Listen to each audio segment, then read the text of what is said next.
Salut, voilà, je viens d'arriver de l'hôpital maintenant. Regardez mon bras. J'ai toujours cette affaire sur mon bras déjà. Voilà. Je suis blessée au cou. J'ai mon casque. J'ai dû le retirer parce que j'ai pris une douche. Ça fait pas longtemps. J'ai des douleurs au dos. Ici à l'épaule. Ils ont brisé mon épaule. Bon, je vais vous expliquer tout ce qui s'est passé après qu'ils ont bombardé cette porte dans ma face. J'ai un œil aussi qui me fait mal jusqu'à maintenant. À cause de la force du bombardement, j'ai volé comme 3 mètres en arrière. Voilà, j'ai mis des cartons pour ramasser mes affaires. Je quitte automatiquement. Regardez mon téléphone envolé jusqu'ici. Ils ont mis ça, c'était collé le dragon. C'était collé le dinosaure sur la porte. Ils l'ont mis comme une marque qu'ils ont vu. Mon téléphone par terre qu'ils n'ont pas touché. Voilà, tout est brisé dans l'appartement. Ils ont fouillé partout. Ici ils ont laissé ça ouvert, tout fouillé. J'ai trouvé beaucoup de fourmis ici. Je viens de nettoyer malgré que je viens de retourner de l'hôpital. Je me suis enfuie de l'hôpital en fait. Je vais vous expliquer pourquoi. J'ai trouvé beaucoup de fourmis ici. J'ai dû nettoyer malgré moi, malgré ma situation. Ils ont mis toutes mes affaires ici sur le lit. Ils ont fouillé partout. Regardez. Ils ont mis tout ici. Donc voilà. Ma situation maintenant, c'est que c'est impossible de rester dans une telle place. Hier, après qu'ils ont bombardé cette porte dans ma face, j'ai volé. Les policiers ils sont entrés avec un gros gun dans ma face. Le même gun qu'ils ont utilisé pour bombarder la porte, ils l'ont mis dans ma face. J'ai eu très peur. À cause de ma peur, bien sûr, j'ai uriné dans mes vêtements. À cause de la peur. Puis là, je leur demandais, je veux aller au petit coin là. Ils me laissaient pas partir. Ils m'attendaient pour que je fasse pipi dans mes vêtements. Et ils rigolaient de moi. Puis ils m'ont menotté, ils ont mis mes bras en arrière, ils m'ont menotté. J'ai sorti, j'ai trouvé comme des dizaines de policiers, comme si je suis un criminel.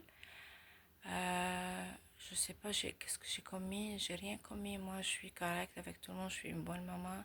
Je prends ni drogue ni alcool, je vole pas, je fais rien du tout de mauvais à personne. Parce que j'ai aussi ma voix, parce que je me suis défendue.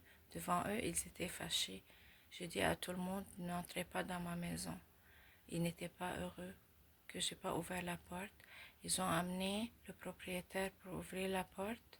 Quand j'ai dit ne contribue pas à ce genre de crime pour kidnapper ma fille une deuxième fois, ils ont dit ok, ça c'est une entrave municipale. Ils ont bombardé ma porte. Regardez quel genre d'excuses ils trouvent. Regardez comment ils ont brisé mes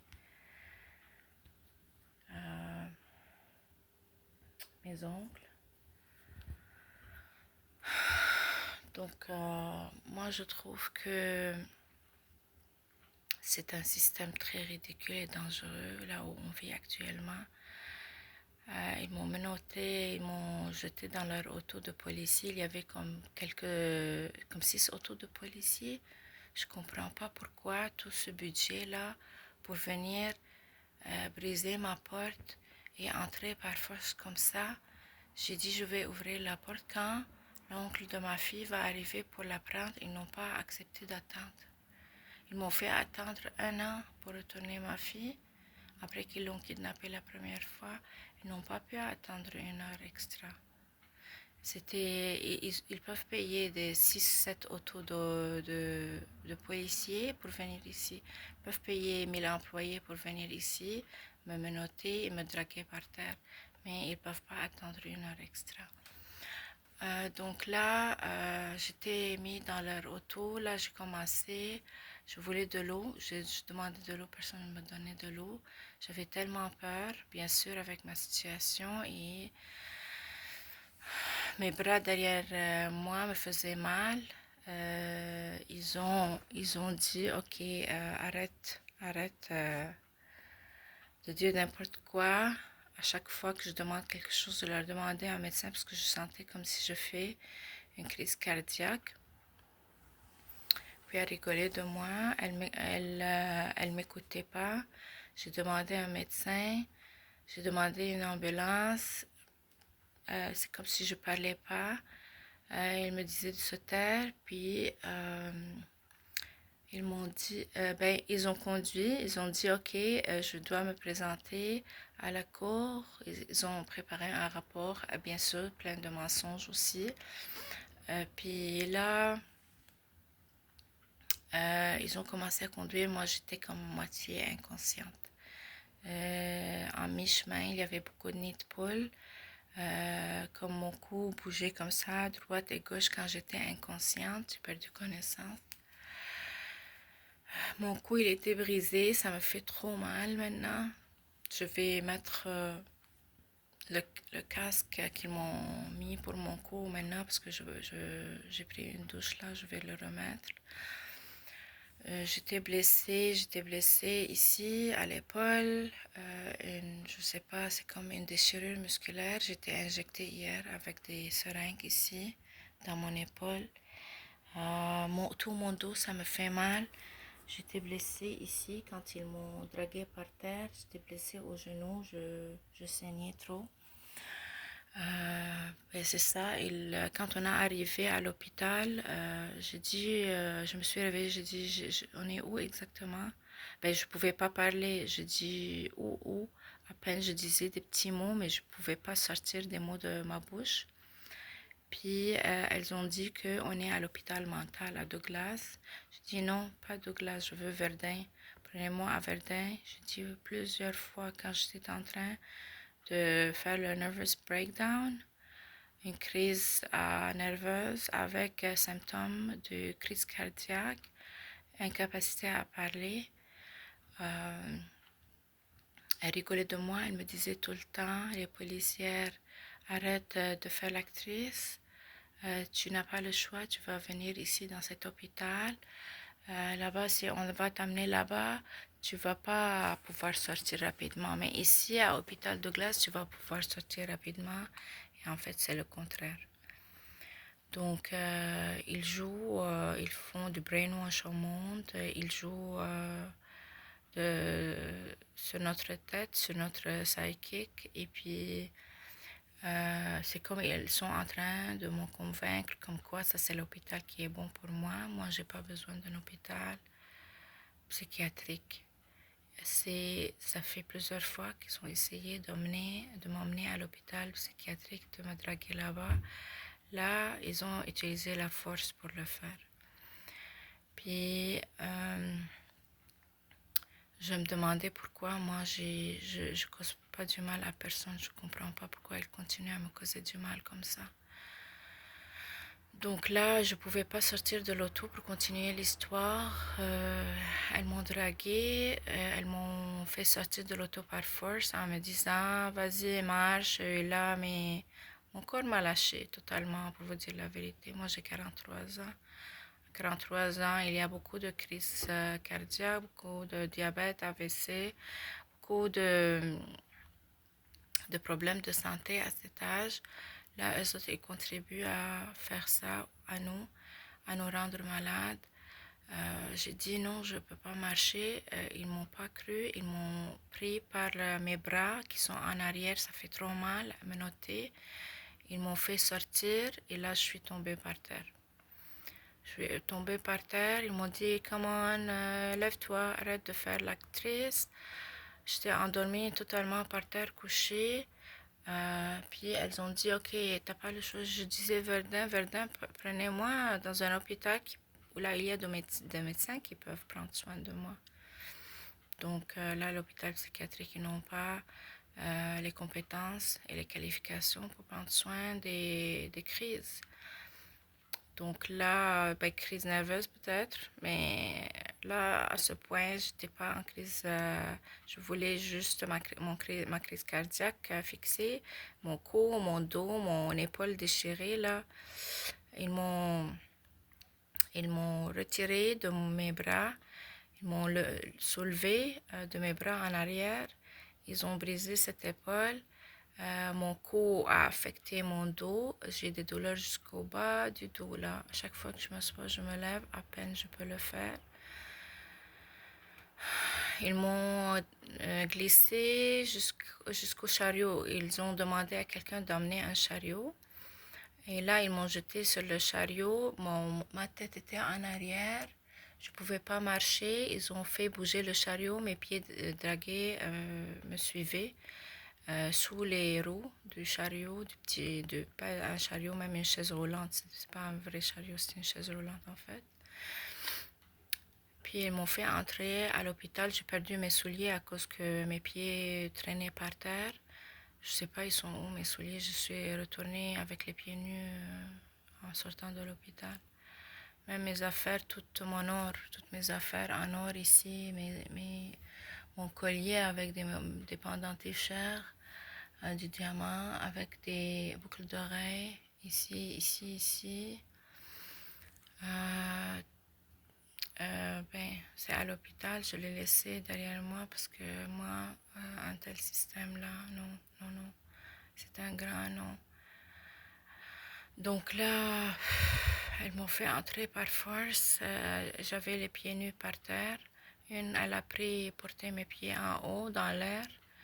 Bien sûr, mes fesses étaient dans l'air aussi, euh, toute assise avec les pieds dans l'air, avec une robe.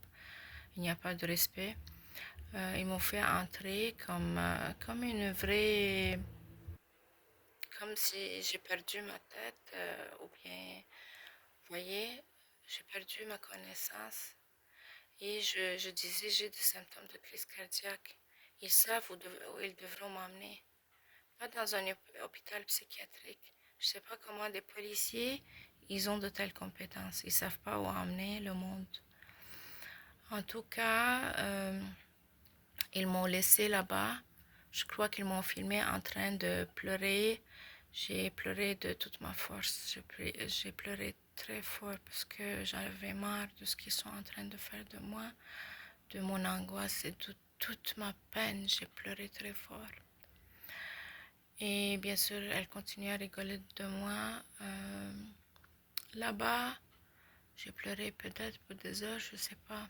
Je me rappelle plus parce que j'ai des gaps depuis que le fusée a sorti dans ma face, ici. Et depuis que j'ai eu la perte de connaissance dans leur auto. Et là, à l'hôpital aussi, j'avais un gap de mémoire aussi. Parce que je comprenais pas, c'était comme un gros cauchemar pour moi. Je comprenais pas vraiment est-ce que je vis la guerre, parce que je suis ressortissante d'un pays de guerre. Et ça, c'était comme la guerre pour moi. Nous attaquer dans la maison comme ça, entrer avec des outils de guerre. Donc là, à l'hôpital, j'étais couchée. Ils ont pris soin de moi à l'hôpital. Ils n'ont pas rigolé de moi. Et ils m'ont mis sur un drap, ils m'ont retiré plusieurs personnes, ils ont lift tout ensemble pour ne pas faire causer plus de déchirures ou bien de dommages s'il y aura une fracture. Mais je sentais comme peut-être ma moelle épinière est touchée. Je ne pouvais pas vraiment bouger dans le lit du tout, je blague pas. J'essayais de bouger mon pied droite. Mon pied droit, je ne pouvais pas le lever. Mes orteils étaient toutes engourdis, jambes. Mains comme ça, faisait comme ça toute seule. Du côté droite, du côté gauche en haut, du côté gauche. Du côté droit en haut, j'ai toujours mon épaule ici, ça me fait très très mal.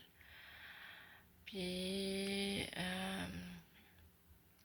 je sens la douleur, beaucoup de douleur maintenant. Mais je me suis enfuie finalement de toute cette saleté d'action. J'ai dit à l'hôpital mental que vous devez me transférer dans un hôpital où ils peuvent diagnostiquer ce tel genre d'injure, de blessure. Donc ils m'ont dit ok, on va t'emmener, c'est pas grave. Ils ont commandé un ambulancier. Ils sont arrivés peut-être après 5 heures. J'étais dans le lit, j'ai parlé avec du monde là-bas qui était envoyé à l'hôpital mental par force aussi. Ça m'étonne parce qu'il y avait quelqu'un qui n'avait pas besoin d'un hôpital mental. Il était correct, mais apparemment son cas il ressemble à mon cas. On a jasé ensemble. Même il a proposé que j'aille pour nettoyer son appartement pour 50 000 dollars. C'est quoi, il a un cadavre dans son appartement pour me demander de nettoyer son appartement pour 50 000 dollars. En tout cas, j'ai dit, ça me suffit les maladies mentales, je quitte. J'attendais les ambulanciers en hâte. Ils m'ont ramené dans l'hôpital Verdun que j'ai demandé au début. À l'hôpital Verdun aussi, ils ont pris très bien soin de moi. Ils m'ont mis sur le lit à l'extérieur. Là, après peut-être quelques heures, le docteur il est venu et c'était, quelle coïncidence, le même médecin que j'ai rencontré depuis 1 an quand ils ont enlevé ma fille encore la première fois. Donc, j'ai dit aux infirmières qu'est-ce qui s'est passé exactement. J'ai raconté mon histoire. Mais apparemment, ils n'ont pas raconté mon histoire au médecin. Apparemment, il y a quelqu'un de l'hôpital Douglas, l'hôpital mental, qui a contacté le médecin. Ils ont dit, ok, la madame, vous devez la retourner ici. Mais je ne comprends pas pourquoi vous devez la retourner ici. Le médecin, c'est lui qui décide. Et nous, si on veut des soins ou on ne veut pas des soins, c'est notre choix. Vous ne pouvez pas nous obliger à prendre des soins qu'on n'en a pas besoin. Donc, juste pour ruiner à nos carrières, à nos dossiers, à notre vie, à notre réputation dans la vie, c'est pas correct du tout.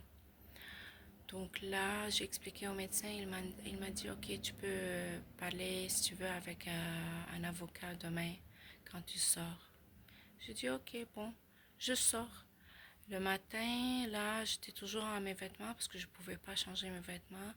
Ils m'ont dit, ok, mets ta robe, on va t'emmener à l'hôpital mental. J'ai dit, voyons donc, personne ne va m'emmener à l'hôpital mental. Je suis sortie telle quelle, sans chaussures, sans mes affaires personnelles, j'ai quitté. Même j'ai laissé ça dans mon bras, voyons donc. Parce que là, je ne pouvais pas juste rester avec du monde malade dans la tête. Voilà, je me suis sauvé la vie. Et là, je ramasse mes affaires, je quitte ce pays. Non, c'est le Québec. Ça, c'est honteux ce que vous faites au monde. C'est très honteux. Ça, c'est des crimes contre les citoyens, des crimes contre l'humanité. C'est pas possible que vous laissez des policiers et la DPJ venir ruiner nos vies de cette façon et nos santé. Ça a dépassé la criminalité, ce que vous avez fait à moi hier et à ma fille. Je vous ai dit, je suis en train de protéger ma fille. Et parce que les parents protègent leurs enfants, les enfants, ils ne veulent pas de vous. Ils ne veulent pas vous voir parce que vous les avez fait mourir de faim. Vous l'avez fait dormir par terre sans oreiller, sans matelas, sans couverture. Vous avez brisé son épaule comme vous avez brisé mon épaule. Vous avez violenté ma fille beaucoup. Je ne voulais pas la laisser avec la DPJ. J'ai pas insulté la DPJ. J'ai pas dit des injures. J'ai pas craché dans leur face. J'ai juste haussé ma voix d'avoir fait tous ces pertes de traumas psychologiques, des dommages financiers et physiques depuis 1 an. Des pertes qui montent à 20, mais plus que 20 000 dollars jusqu'à maintenant. pour ça, parce que je dis non à l'injustice, vous venez pour me réduire au silence, pour assassiner mon caractère, pour ne pas pouvoir se défendre et dire non à ces injustices et ces crimes. Juste pour que vous le sachiez, vous êtes des gros criminels.